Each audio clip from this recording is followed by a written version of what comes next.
Jean-Benoît Portier, bonjour. Vous dirigez la société Faliénor à Vivy, spécialiste du support de culture. En d'autres termes, vous aidez les végétaux à pousser, c'est ça? C'est bien ça, oui. Vous êtes situé à Vivy, mais vous avez également une usine de production du côté de la Côte d'Ivoire. Qu'est-ce que vous fabriquez dans cette usine? D'accord, alors nous avons deux usines en France, une à Vivy, une à côté de Bourgoin-Jallieu, une troisième usine en Côte d'Ivoire où là-bas nous fabriquons donc des supports de culture à base de fibres de coco. C'est ce qu'il y a derrière vous? C'est tout à fait ce qu'il y a derrière nous, donc des produits que nous importons de Côte d'Ivoire. Mais qui sont fabriqués sur place par vos ouvriers. Vous avez combien de salariés là-bas? Alors en Côte d'Ivoire, nous employons entre 50 et 70 personnes qui donc conditionnent, fabriquent et développent la fibre de coco localement. À quoi sert-elle cette fibre? Alors cette fibre de coco a des caractéristiques extrêmement intéressantes puisqu'elle va se rapprocher des caractéristiques de la tourbe avec des qualités qui vont être complémentaires. Donc elles vont nous permettre de faire pousser tout type de culture, soit en produits purs, soit lorsque nous l'importons ici, en produits mélangés. Vous le savez, il y a en ce moment une situation très difficile en Côte d'Ivoire. Est-ce que cela a eu des répercussions sur le travail? Sur l'organisation du travail, bien sûr que ça a des répercussions. On a pu travailler jusqu'à maintenant. Nous avons fait des stocks puisque nous n'avons pas pu exporter. On doit avoir à peu près 5 ou 6 conteneurs qui vont partir la semaine prochaine parce qu'ils n'ont pas pu être exportés de la Côte d'Ivoire. Depuis le début de la semaine, nous tournons au ralenti puisqu'il est difficile de nous approvisionner aussi bien en bourre de coco qui est notre matériau de base que de trouver des carburants pour faire travailler nos machines. Puis également on a des gros problèmes de liquidité, de paiement, puisqu'il faut savoir par exemple que pour payer l'électricité, nous sommes un gros consommateur d'électricité. Tous les paiements se font aujourd'hui en liquide. Or, les banques sont fermées. Comment pouvez-vous remédier à ce problème? Les banques sont fermées, donc pas de compensation bancaire sur les chèques. Donc c'est nous qui envoyons de l'argent.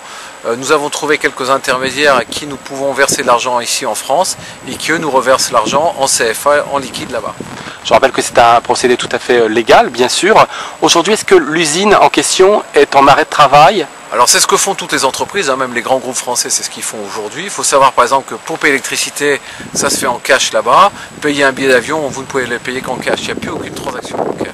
Donc l'usine continue à travailler. Alors je vous dis, depuis le début de la semaine, j'ai donné pour instruction de limiter le nombre de mettre les gens en chômage technique ou en récupération de vacances.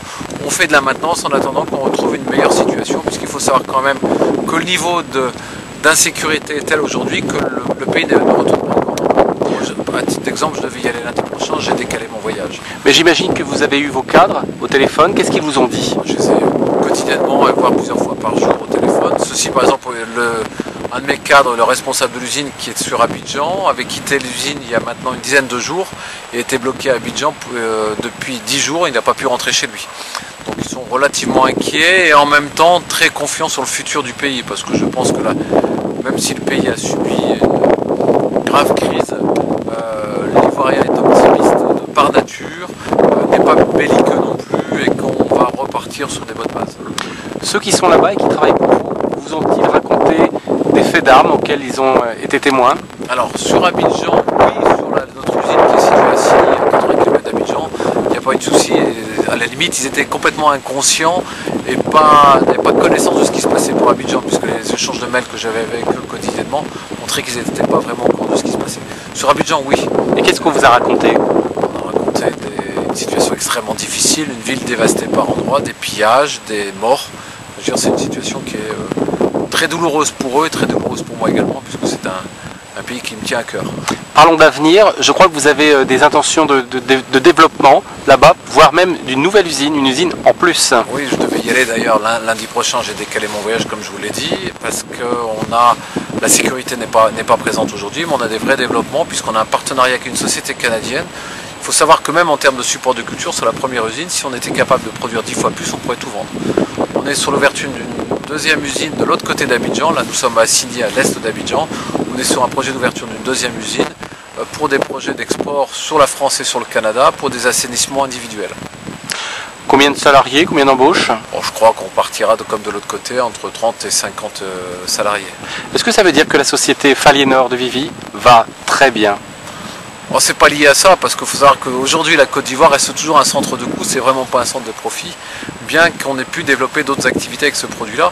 Mais Faliénor se porte bien comme le temps. Enfin, il faudra un peu de pluie pour la saison, mais on a une croissance régulière parce je crois qu'on a fait des bons choix, parce qu'on a une bonne équipe, parce qu'on a des bons clients et des bons produits. Donc on se porte bien. Je vous dis, on est passé de 3 millions à 20 millions d'euros de chiffre d'affaires en moins de 10 ans et on se porte bien parce qu'on essaie d'anticiper l'avenir. Jean-Benoît Portier, au nom des internautes de Saumur Kiosque, merci à vous. Je vous remercie.